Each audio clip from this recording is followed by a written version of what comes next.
আসসালামু আলাইকুম রহমতুল্লাহি ওবরকাতুহু। সম্মানিত দর্শক, সাবেক প্রধানমন্ত্রী শেখ হাসিনার পুত্রকন্যা সজীব ওয়াজেদ জয় এবং সায়মা ওয়াজেদ পুতুল তারা আওয়ামী লীগের নেতৃত্বে আসছেন বা এসে গেছেন এবং আওয়ামী লীগের যে প্রবাসী সংগঠনগুলো রয়েছে সেখানে যত কর্মকাণ্ড হয়েছে বা হচ্ছে সেটার ভার্চুয়াল এবং প্র্যাকটিক্যাল এই সব কিছুই জনাব সজীব ওয়াজেদ জয় এবং সায়মা ওয়াজেদ পুতুল তাদের নেতৃত্বে সংগঠিত হচ্ছে বলে বিবিসি বাংলা একটি সংবাদ পরিবেশন করেছে এবং সেখানে বলার চেষ্টা করা হচ্ছে যে সজীব ওয়াজেদ জয় এবং সায়মা ওয়াজেদ পুতুল তাদেরকে ভারতের প্রিয়াঙ্কা গান্ধী এবং রাহুল গান্ধী পরিবারের যে এই মুহূর্তে দুজন উজ্জ্বল নক্ষত্র যারা একেবারে ব্যাক ফুটেজে চলে যাওয়া কংগ্রেসের রাজনীতিকে এতটা লাইমলাইটে নিয়ে এসেছে যে গত নির্বাচনে মোদীকে রীতিমতো হিমশিম খেতে হয়েছে এবং এই দুজন যে অপ্রতিরোধ গতিতে এগিয়ে চলেছেন তাতে করে আগামীতে যদি কংগ্রেস ক্ষমতা আসে রাহুল প্রধানমন্ত্রী হন কিংবা প্রিয়াঙ্কা প্রধানমন্ত্রী হন ভারতের, এটি অসম্ভব কিছু নয়। এখন বাংলাদেশের ক্ষেত্রে একজন রাহুল বা একজন প্রিয়াঙ্কার মতো করে সজীব ওয়াজেদ জয় কিংবা পুতুল তারা কি পারবেন এই রাজনীতি পরিচালনা করার জন্য? এই বিষয়গুলো নিয়ে আলোচনা করব পক্ষে এবং বিপক্ষে নিরপেক্ষভাবে।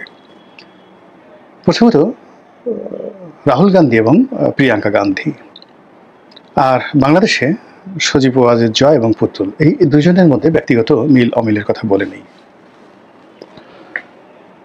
রাহুল গান্ধী বিয়ে থা করেননি এখন পর্যন্ত, আবার সজীব ওয়াজেদ জয় এখন তার স্ত্রীর সঙ্গে তার ডিভোর্স হয়ে গেছে, সম্ভবত তিনি একা আছেন, সিঙ্গেল আছেন। তো সেই দিক থেকে তার হাতে অফুরন্ত সময় এবং তিনি এই পুরো সময়টি রাজনীতিতে দিতে পারবেন রাহুল গান্ধীর মতো করে। রাহুল গান্ধী অক্সফোর্ডে বা ক্যামব্রিজে পড়াশোনা করেছেন, কিন্তু কোর্স কমপ্লিট করতে পারেননি, শেষ করতে পারেননি, আন্ডার গ্রাজুয়েট বা ড্রপ আউট। দ্বিতীয়ত তিনিও একজন বিদেশি মেয়ের প্রেমে পড়েছেন এবং ভারতীয় রাজনীতিতে এই বিদেশি মেম সাহেব বিয়ে করাটা পছন্দ করা হয় না বলে তার মা এটা অ্যালাউ করেননি, সোনিয়া গান্ধী অ্যালাউ করেননি, এই জন্য তিনি রাগ করে আর বিয়েই করেননি।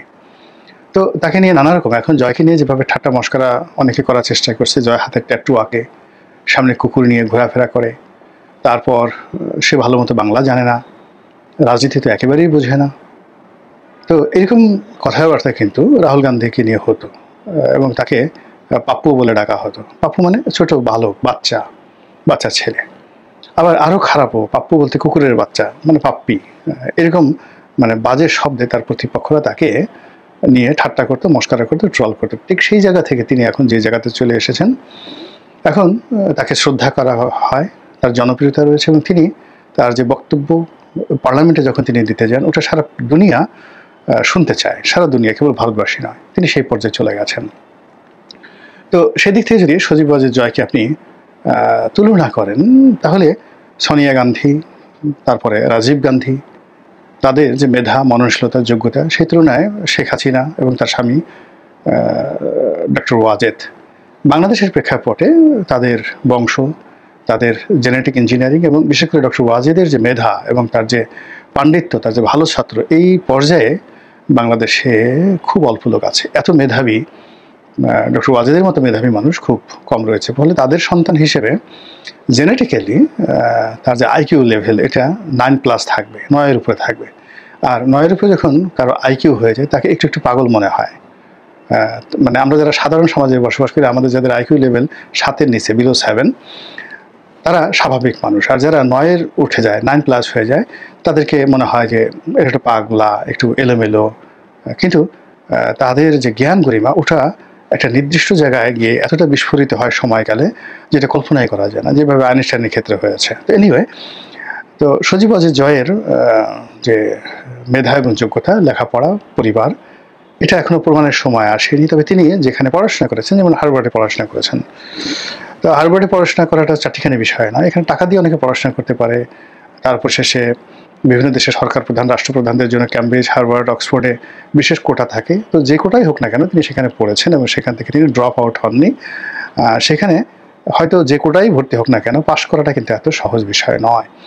তো সেটা সজীব ওয়াজেদ জয় করেছেন। আর আমেরিকার মতো একটা জায়গাতে যদি একটা ভালো পরিবেশে থাকেন, কারো মা বাবা যদি 15 বছর 20 বছর কন্টিনিউয়াসলি মন্ত্রী থাকে, প্রধানমন্ত্রী থাকে, তারপর নানা, চাচা, দাদা, খালা সবাই যদি মন্ত্রী এমপি হন, তাহলে ওর যে একটা ব্যক্তিগত অভিজ্ঞতা থাকে, সেই অভিজ্ঞতাটাই অন্য মানুষ সাধারণ একটা ব্যাকগ্রাউন্ড থেকে এসে 100 বছর গবেষণা করে সেই পর্যায়ে যেতে পারে না।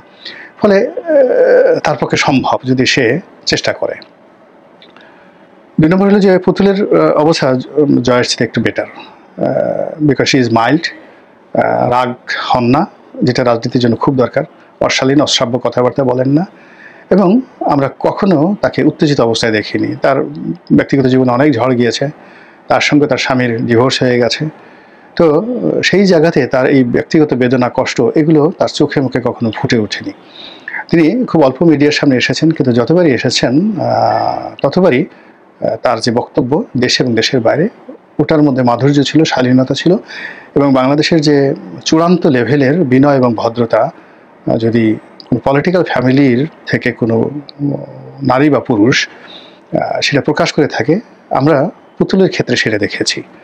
ঠিক এই পর্যায়ের মার্জিত, চমৎকার ইংরেজি উচ্চারণ, বাংলা উচ্চারণ অনেক সুন্দর, এবং তার মেধা, ইন্টেলিজেন্স নিয়ে প্রশ্ন করার মতো মেধা সম্পন্ন অন্য কোনো পলিটিক্যাল রাইভালদের নেই, প্রশ্নই আসে না। তো তিনি পারতে পারেন। এগুলো হলো পজিটিভ। নেগেটিভগুলো কি? নেগেটিভগুলো হলো যে পুতুল এবং জয় দুজনের বিরুদ্ধেই দুর্নীতির অভিযোগ রয়েছে। দুর্নীতির শুধু অভিযোগ রয়েছে না, বলতে গেলে মানুষের মনে এটা একটা প্রবল একটা বিশ্বাস তৈরি হয়ে গেছে। রাজনীতিতে দুর্নীতি একটা ভীষণ রকম, যাকে বলা হয় ব্যাড ইনস্ট্যান্স। এটা থাকলে এগোনো যায় না। এমনকি অন্য অনেক কিছু, যেমন মামলা মোকদ্দমা, খুন খারাপি, সেক্সুয়াল পারভার্সন, বাইসেক্স, তারপর শেষে এমনকি ধরুন সমকামিতা, এগুলো রাজনীতির ময়দানে ডাল ভাত। কিন্তু রাজপুরুষ যদি দুর্নীতিবাজ হন, ঘুষ নেন এবং ঘুষ দেন, তাহলে তার সকল অপরাধগুলো, তার সকল গুণাবলীগুলো এই দুর্নীতি খেয়ে ফেলে। তো সেই দিক থেকে এদের দুইজনকে যদি রাজনীতিতে সাইন করতে হয়, তাহলে তাদেরকে অবশ্যই প্রমাণ করতে হবে তারা দুর্নীতিবাজ নন, কোনো অবস্থাতেই দুর্নীতিবাজ নন। এখন সরকার সর্বশক্তি দিয়ে সেটা প্রমাণ করার চেষ্টা করছে। আপনারা জানেন যে রাজীব গান্ধীর পুরো ক্যারিয়ারটা কিন্তু শেষ হয়ে যাচ্ছিল। তিনি যদি মারা না যেতেন, তাহলে তার রাজনীতি শেষ হয়ে যেত, এবং গান্ধী পরিবারের রাজনীতি ওখানে শেষ হয়ে যেত একটা কেলেঙ্কারি, সেটা হলো বফোর্স কেলেঙ্কারি। তো সুইডেনের যে অস্ত্র কোম্পানি বফোর্স, সেখান থেকে কামান কেনা হয়েছিল, খুবই অত্যাধুনিক কামান কেনা হয়েছিল। কিন্তু ওই মুহূর্তে ভারতীয় মিডিয়া ব্যাপকভাবে প্রচার করেছিল যে এই কামান কেনার ক্ষেত্রে দুর্নীতি করা হয়েছে, এবং এখানে ঘুষের টাকা যে লেনদেন হয়েছে তার একটা অংশ রাজীব গান্ধীর কাছে এসেছে, এবং সম্ভবত এই দুর্নীতির সঙ্গে অমিতাভ বচ্চনের নামও চলে এসেছিল, এবং যার কারণে অমিতাভ বচ্চনের ক্যারিয়ার শেষ হয়ে গিয়েছিল, এবং তিনি চলচ্চিত্র থেকে আউট হয়ে গিয়েছিলেন। তারপর তিনি, যাকে বলা হয়, তার যে কোম্পানি এবিসি কর্পোরেশন, দেউলিয়া হয়ে গিয়েছিল, রাস্তার ফকির হয়ে গিয়েছিলেন। রাজীব গান্ধীর মৃত্যুর পরে এটা ধামাচাপা পড়ে, এবং পরবর্তীতে লং টার্মে যখন এটা তদন্ত হয়, যখন দেখা যায় যে আসলে এখানে কোনো দুর্নীতি হয়নি, তখন এই গান্ধী পরিবার তার হারানো গৌরব ফিরে পায়, আর অমিতাভ বচ্চনও ঘুরে দাঁড়ানোর সুযোগ পান। এটা হলো বাস্তবতা। তো সেক্ষেত্রে রাজনীতিবিদদের বিরুদ্ধে তিনি যেই হন না কেন, আমাদের দেশে ধরেন বঙ্গবন্ধু শেখ মুজিবুর রহমান, শহীদ প্রেসিডেন্ট জিয়াউর রহমান, বেগম খালেদা জিয়া বা শেখ হাসিনা ইন পার্সন ব্যক্তিগতভাবে টাকা দিয়েছেন, দুর্নীতি করেছেন, এটা লোকজন বিশ্বাস করে না। ফলে তাদের যে মর্যাদা, সেই মর্যাদার সঙ্গে যদি আপনি এরশাদ সাহেবের কথা চিন্তা করেন, বা অনেক, যেমন কাজী জাফর সাহেব ছিলেন প্রধানমন্ত্রী, তাকে চিনি জাফর বলা হতো, চিনি চোর, কাউকে বলা হতো টিন চোর, কাউকে বলা হতো বিস্কুট চোর, এরকম নানা রকম। তো রাজনীতিতে এসে সেটা মন্ত্রী হন, এমপি হন, প্রধানমন্ত্রী হন, প্রধানমন্ত্রীর ছেলে হন, মেয়ে হন, যাদের বিরুদ্ধে দুর্নীতির অভিযোগ এসেছে, তারা কেউ রাজনীতিতে সাইন করতে পারেনি, দাঁড়াতেই পারেনি। বারবার তাকে শুধু দেশেই দুর্নীতির কাছে পরাজিত হয়েছে। এবং এখানে একটা কথা আমি জাস্ট বলি, আপনারা ওই যে 400 বাড়ি কেলেঙ্কারি, যে জাভেদের কথা শুনছেন, ভূমি মন্ত্রী জাভেদ, তো জাভেদ আর আমি পাশাপাশি বসতাম পার্লামেন্টে, আমার খুব ঘনিষ্ঠ বন্ধু। আর তার সঙ্গে বন্ধুত্ব, আর দ্বিতীয়ত তার বাবা আখতারুজ্জামান বাবু, তিনি যেহেতু আমরা একই সঙ্গে একই পার্লামেন্টে ছিলাম, তো তার মারা যাওয়ার পরে জাভেদ সেখানে আসেন। তো অনেক কথাবার্তা হতো। তো বাবু ভাইয়ের সঙ্গে খুব ভালো সম্পর্ক ছিল, জাভেদের সঙ্গে খুব ভালো সম্পর্ক ছিল। তো জাভেদ একদিন বলছিলেন যে, রনি ভাই, আমরা তো অনেক আগের থেকে ব্যবসা বাণিজ্য করি। আমার বাবা মানে আমাদেরকে শিখিয়েছেন যে তুমি ব্যবসা বাণিজ্য করতে গিয়ে যা ইচ্ছা তাই করো, যত ইচ্ছা টাকা উপার্জন করো, রাজনীতির জন্য খরচ করো, কিন্তু রাজনীতি করতে গিয়ে যদি এক কাপ চা খাও এবং রাজনীতির পোস্ট অ্যান্ড পোর্টফোলিও ব্যবহার করে যদি একটা টাকা উপার্জন করো, তাহলে জীবনে রাজনীতিতে ফিরে আসতে পারবে না, টিকে থাকতে পারবে না, তোমাদের অস্তিত্ব থাকবে না।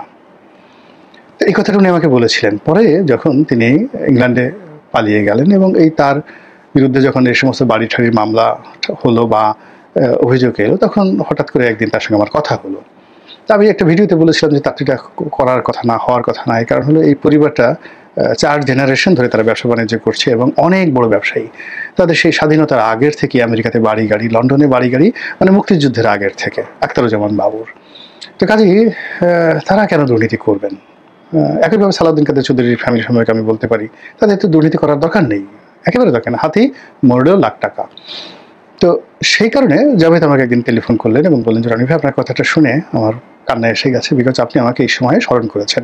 বিশ্বাস করেন, খোদার কসম, আমার এখানে যে ব্যবসা বাণিজ্য যা কিছু আছে এর সঙ্গে মন্ত্রিত্ব বা এমপিগিরির কোনো রকম সম্পর্ক নেই। আমি ব্যবসা করছি, ব্যাংক থেকে লোন নিয়েছি, দেশে দেশের বাইরে, মানে এখানে অনিয়ম অন্যায় যা কিছু হয়েছে সেটা ব্যবসা সংক্রান্ত বিষয়। কিন্তু রাজনীতির প্রভাব পোর্টফোলিও ব্যবহার করে একটি পয়সা আমার ব্যবসার মধ্যে কখনো ঢুকেনি। তো সেই কথা তিনি বলছিলেন। এখন যেহেতু তাকে নিয়ে দেশে দেশের বাইরে মামলা চলছে, সেটা প্রমাণিত হবে। বাট আমি যেটা বলতে চাই যে ওই আখতারুজ্জামান বাবু তার সন্তানকে যে কথা শিখিয়ে গেছেন, এটা আমি বিশ্বাস করি এবং এটা সত্য, যে রাজনীতিতে যদি দুর্নীতি থাকে তাহলে হবে না। সেক্ষেত্রে জয় এবং পুতুল, পুতুলের সূচনা ফাউন্ডেশন এবং জয় তার যে পলকের মাধ্যমে, বিভিন্ন লোকের মাধ্যমে যে সকল কমিশন নেওয়ার, তারপরে যেটা লতিফ সিদ্দিক সাহেব বলেছেন, এই কথাগুলো কিন্তু লিখিত হয়েছে যে মন্ত্রণালয় থেকে 2 কোটি টাকা না 1 কোটি টাকা প্রতি মাসে তার বেতন দেওয়া হয়, যার জন্য লতিফ সিদ্দিকের চাকরি চলে গেল। তারপরে সেই রূপপুর পারমাণবিক যে বিদ্যুৎ কেন্দ্র থেকে যে কমিশন নেওয়া হয়েছে তার একটা অংশ জয়ের কাছে গিয়েছে। মানে এই একটা বিষয়ও মানে আওয়ামী লীগ ইগনোর করতে পারবে না এবং এটাকে ধামাচাপা দিতে পারবে না। বোঝার চেষ্টা করুন যে শেখ কামাল ব্যাংক ডাকাতি করেছেন, একটা ডাহা মিথ্যা কথা, কিন্তু এটাকে আওয়ামী লীগ জীবনে কখনো মোকাবেলা করতে পারেনি এখন পর্যন্ত। বাসন্তীর জাল পরা ছবি এখনো মোকাবেলা করতে পারেনি। তো কাজেই এই যে জয় এবং পুতুলের যে দুর্নীতি, এই দুর্নীতির বিষয়টি যদি ইগনোর করা হয়, ধামাচাপা দেওয়ার চেষ্টা করা হয়, হবে না। যেভাবে হাওয়া ভবনের দুর্নীতি ধামাচাপা দেওয়া যাচ্ছে না, কোনো অবস্থাতেই যাচ্ছে না, বারবার শুধু সেটা সামনে চলে আসছে।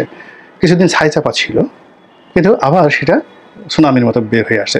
একইভাবে আওয়ামী লীগের যে দুর্নীতির কথা আসছে, সেই দুর্নীতির সঙ্গে যদি জয় এবং পুতুল এদের নাম থাকে, তারা যদি বিশ্বাস করেন এক কাপ চাও খেয়ে থাকে, রাজনীতিতে রাহুল প্রিয়াঙ্কার মতো তারা ফিরতে পারবে না। এর কারণ হলো রাহুল গান্ধীর বিরুদ্ধে আর প্রিয়াঙ্কা গান্ধীর বিরুদ্ধে এই দুর্নাম এবং বদনাম নেই।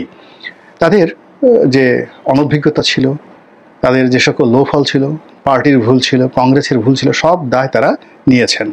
নিয়ে তারা দীর্ঘ লড়াই সংগ্রাম করে আজকের এই জায়গাতে এসেছেন। কিন্তু তারা দুর্নীতি করেছেন, অনিয়ম করেছেন, একথা কেউ বলতে পারবে না। কিন্তু বাংলাদেশে দেখা গেল যে সজীব ওয়াজেদ জয় বা সাইমা ওয়াজেদ পুতুল, তাদের যত সুকর্ম থাকুক না কেন, যত ব্লাড লাইন ভালো থাকুক না কেন, যত মেধা থাকুক না কেন, তারা এই দুর্নীতির অভিযোগ নিয়ে এগোতে পারবে না। এটা আমি মনে করি যে তাদের একমাত্র নেগেটিভিটি। 2 নম্বর হলো যে বাংলাদেশে আপনি গিয়ে দেখেন যে এরশাদ সাহেবের বিরুদ্ধে দুর্নীতির অভিযোগ এসেছিল। এরশাদ সাহেব কিন্তু ক্ষমতা হারার পর আর ফিরে আসতে পারেনি। ধীরে ধীরে ধীরে ধীরে তার যে অধঃপতন, 91-তে তার যে পতন, 96-তে বেশি পতন, 2001 সনে আরও পতন, 2009 সনে আরও পতন, ধীরে ধীরে একেবারে তিনি যখন কবরে গিয়েছেন, মারা গিয়েছেন, বিশ্বাস করেন ক্লান্ত, বিধ্বস্ত, অসহায় একজন মানুষ, পৃথিবীর সব কুল হারিয়েছেন, স্ত্রী, পুত্র, সন্তান, সন্ততি, পরিবার, পরিজন, বন্ধু বান্ধব, হি লস্ট এভরিথিং। সেক্ষেত্রে তার সকল কাজ, অনেক মহৎ কাজ তার আছে রাষ্ট্রের জন্য, ব্যক্তির জন্য, জীবনের জন্য, কিন্তু দুর্নীতি, তার যে দুর্নীতি, সেই দুর্নীতির কারণে তার কী পরিণতি হয়েছে। একইভাবে তার যারা আত্মীয় স্বজন, তাদেরও একই অবস্থা হয়েছে। বিএনপির যে সকল নেতারা দুর্নীতি করেছেন, অনিয়ম করেছেন, যারা মারা গেছেন, একটু খোঁজ নিয়ে দেখেন, কেউ ফিরতে পারেননি। আবার এখন যে সকল যারা দুর্নীতিতে নিমজ্জিত হয়ে গেছেন, আলটিমেটলি তাদের ক্যারিয়ার কিন্তু শেষ হয়ে গেছে। তো কাজেই আওয়ামী লীগে সেটা সজীব ওয়াজেদ জয় হোক, শেখ হাসিনা হোক, শেখ রেহানা হোক, ববি হোক, রূপন্তী হোক, এমনকি টিউলিপ সিদ্দিকী যদি ব্রিটিশ নাগরিকত্ব ত্যাগ করে বাংলাদেশে এসে রাজনীতি করতে চায়, সেক্ষেত্রেও তাদের ১ নম্বর গুণাবলী হবে যে এই লোকটি বা এই নেতা দুর্নীতিতে নিমজ্জিত নয়।